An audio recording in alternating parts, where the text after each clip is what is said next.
Olá, então vamos dar continuidade à nossa aula. Lembrando de se inscrever no canal e dar o like aí, nos vídeos vistos. E clica no sininho também para receber as novidades, ok? Então nós terminamos e vamos, na verdade, aprofundar um pouquinho agora o conceito de percepção. Porque nós falamos já sobre isso, apresentamos algumas diferenças perceptivas, que a pessoa criativa ela tem uma percepção diferenciada. A gente apresentou lá o exercício do rato, dos círculos, é ter uma visão mais aberta para o que acontece à sua volta. A percepção correta da realidade é uma soma de dois tipos, na verdade, de percepção. A percepção que pode ser subjetiva, e o que é subjetiva? É aquela menos clara, mais aberta, sujeita a interpretações pessoais. Ah, eu gosto de futebol, por quê? Porque sim, porque meu pai gostava. Não existe um motivo, não existe um fato. Ela é realmente uma questão de gosto, uma questão de preferência, uma questão de interpretação mesmo.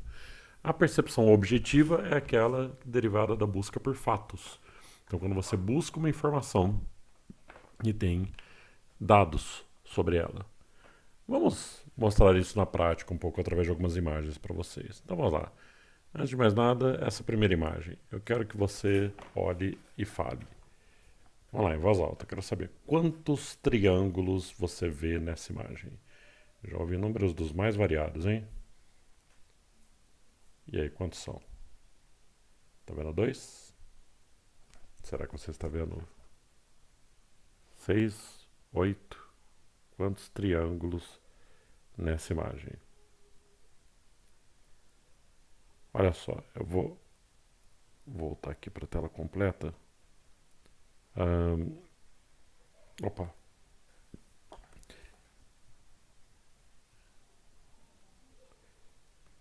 O que acontece nessa imagem? Isso aqui é uma ilusão de ótica, gente. Uma pegadinha. Eu perguntei quantos triângulos tem. Não tem nenhum triângulo. Triângulo. Três ângulos. Três lados fechados.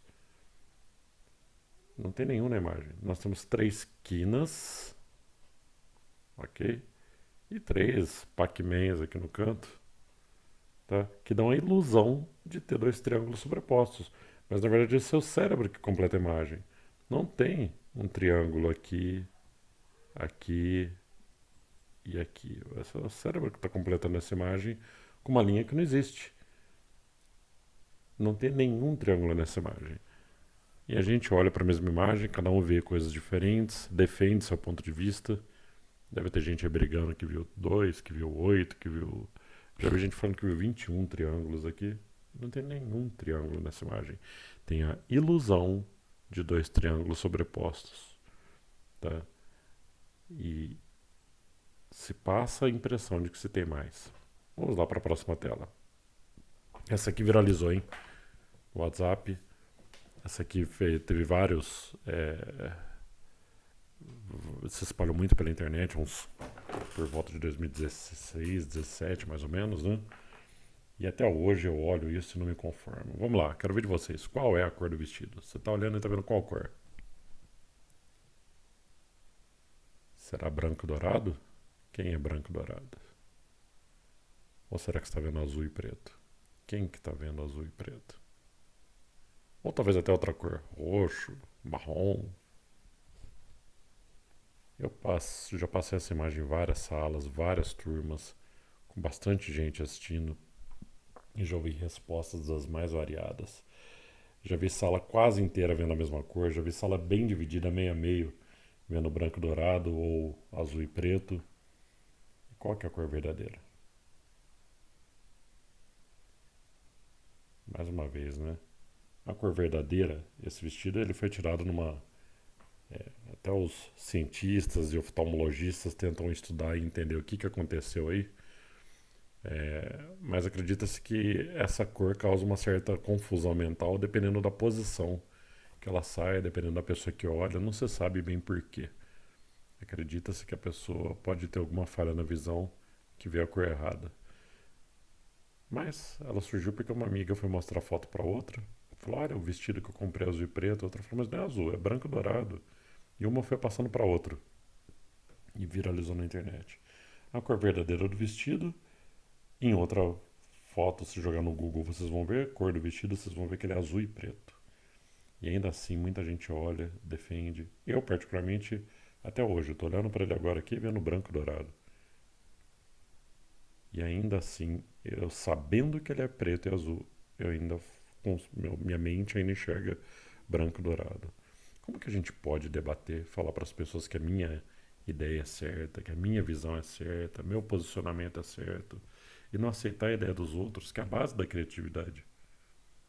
Sendo que nem o vestido, minha mente me engana. Isso aqui é uma prova de quanto a nossa mente nos engana.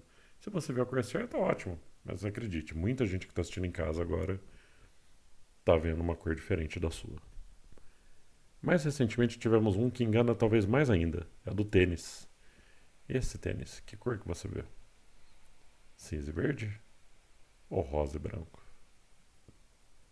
Talvez você olhe e fale, não, eu tenho certeza, ele é rosa e branco. E outros falam, não, da onde que você está vendo isso? Ele é branco e rosa. E outros veem verde e cinza, né? Verde, cinza e branco e rosa. Como que pode ter essa confusão? E esse aqui é um caso mais complicado ainda. Eu olho e falar para vocês que eu vejo verde e cinza e não consigo nem imaginar como que alguém vê uma cor diferente dessa. Mas tem gente que jura de pé junto que vê branco e rosa. E quem vê errado um não quer dizer que vê o certo o outro, nem vice-versa.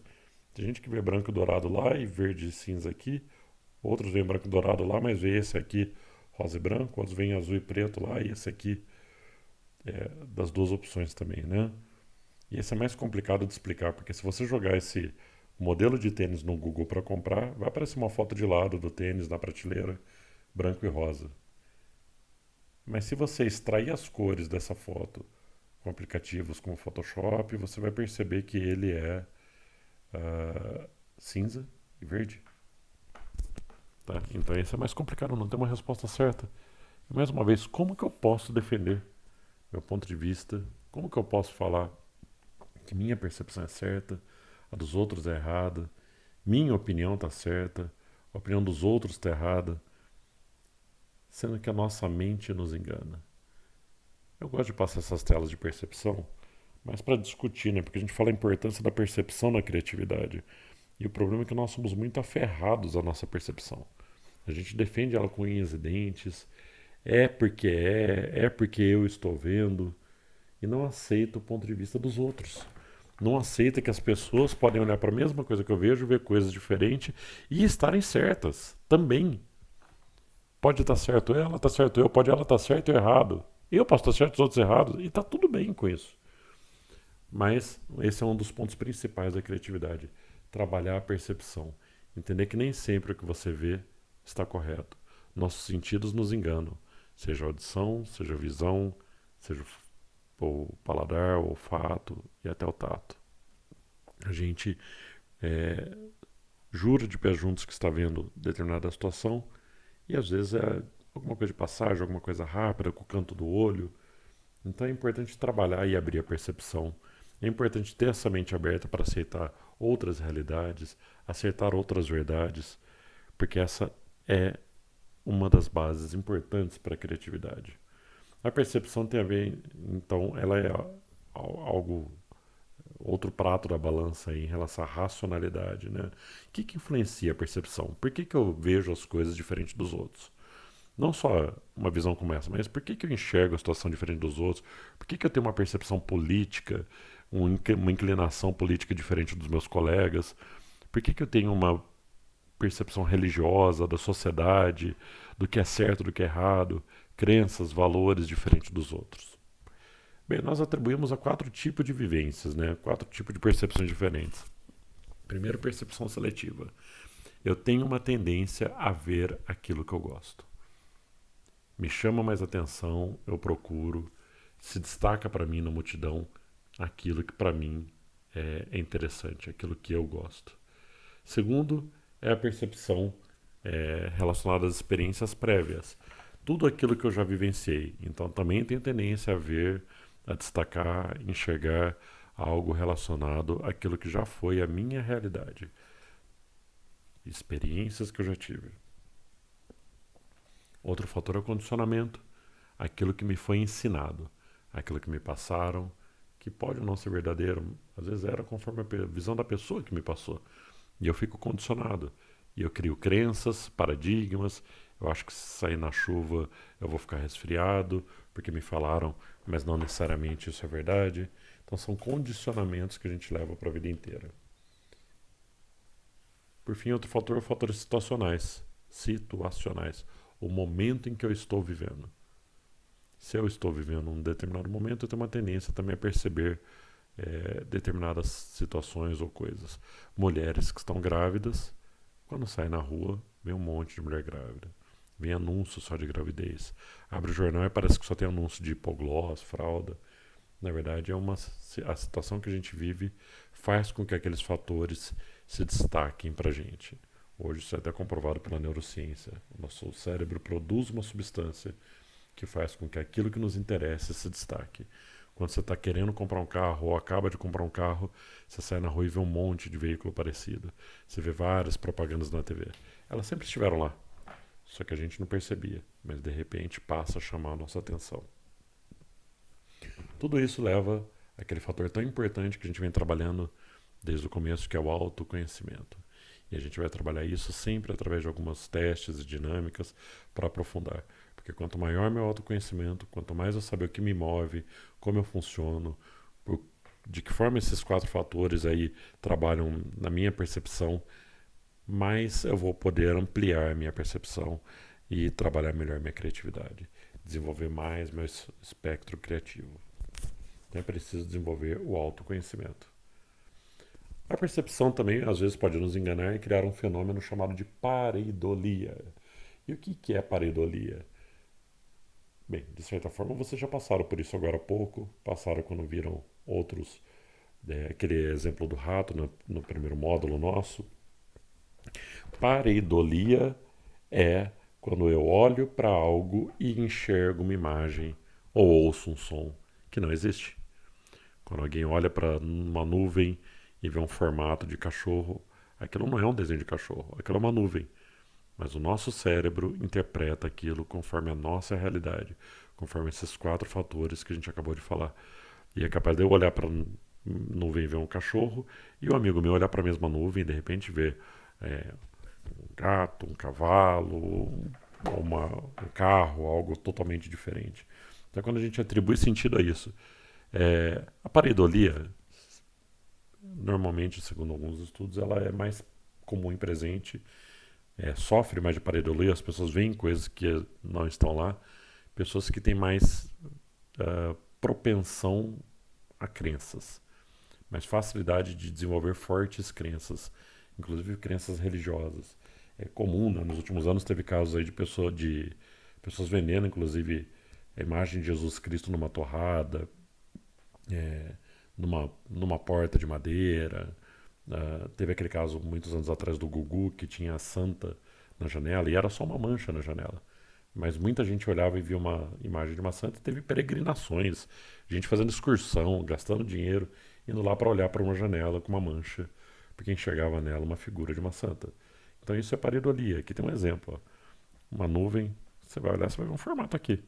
Não preciso nem falar, né? Todo mundo vê um cavalo aqui. Agora é só uma nuvem. Ou uma torrada queimada que o nosso cérebro interpreta aí como se tivesse um rosto. Tá? Teve uma torrada vendida por alguns milhares de dólares no eBay, logo após a morte do Michael Jackson, porque a pessoa jurava de pé junto que aquela torrada tinha a imagem do Michael Jackson estampada. Nosso cérebro ele tenta interpretar aquilo que a gente conhece, aquilo que é confiável, aquilo que a gente já está registrado. Então a gente tem uma tendência, inclusive, de ver rostos humanos em tudo. Olha lá.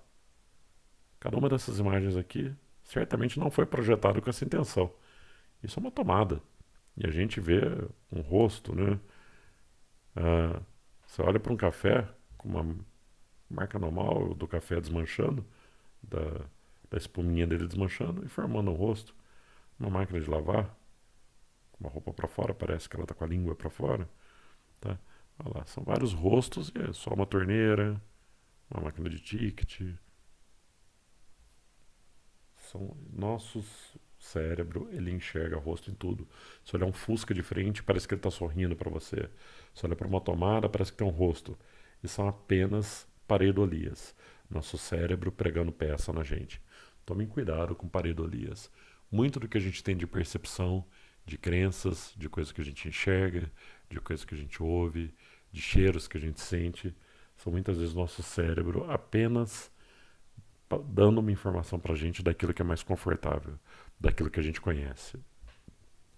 E há uma diferença também de percepção para insight. Percepção, ela vem de uma forma difusa, percepção, percebo com os meus sentidos. Insight, que a gente chama em criatividade, é quando vem aquela ideia repentina. Você tem um insight, é aquele momento eureka. Quando vem, nossa, que ideia fantástica que eu tive de repente. Isso é insight. Quando de repente você vê a solução para um problema que antes você não tinha. Tá? Então essa compreensão de um problema é quando você tem uma percepção mental clara e intuitiva dos elementos que levam à resolução. Uma revelação. Tá? É um momento eureka. Eureka diz que Arquimedes, né, um matemático, procurava a solução de um problema e ele estava deitado na sua banheira e de repente, do nada, veio a solução do problema na cabeça dele e ele saiu gritando, não tinha sentido nenhum até então, Eureka, Eureka, Eureka, e saiu pelado na rua gritando Eureka, Eureka, e isso ficou conhecido aí, Eureka, quando a gente tem esse momento de solução, um momento de insight, vem uma ideia na sua cabeça que até então você nunca tinha tido. Então isso é um insight, quando de repente brilha uma luzinha, aquela lâmpada e vem aquela ideia. Como fazer isso? A gente já deu algumas dicas de criatividade aí, mas pesquisando bastante, lendo bastante e deixando a mente relaxar. Passeando, dormindo 8 horas por noite. Quando menos espera, nosso subconsciente, a gente já mostrou isso, emerge uma solução do problema e a gente tem aí esse insight também. Tá? Então é importante trabalhar a mente, mas também deixá-la relaxar. Nós vamos depois falar sobre a teoria das aberturas, explicar um pouquinho aberturas e começar a entrar em algumas ferramentas para a criatividade. Vamos falar depois de brainstorm, benchmarking, partindo aí já daqui a pouco mais alguns 2 ou 3 módulos para o nosso encerramento de criatividade.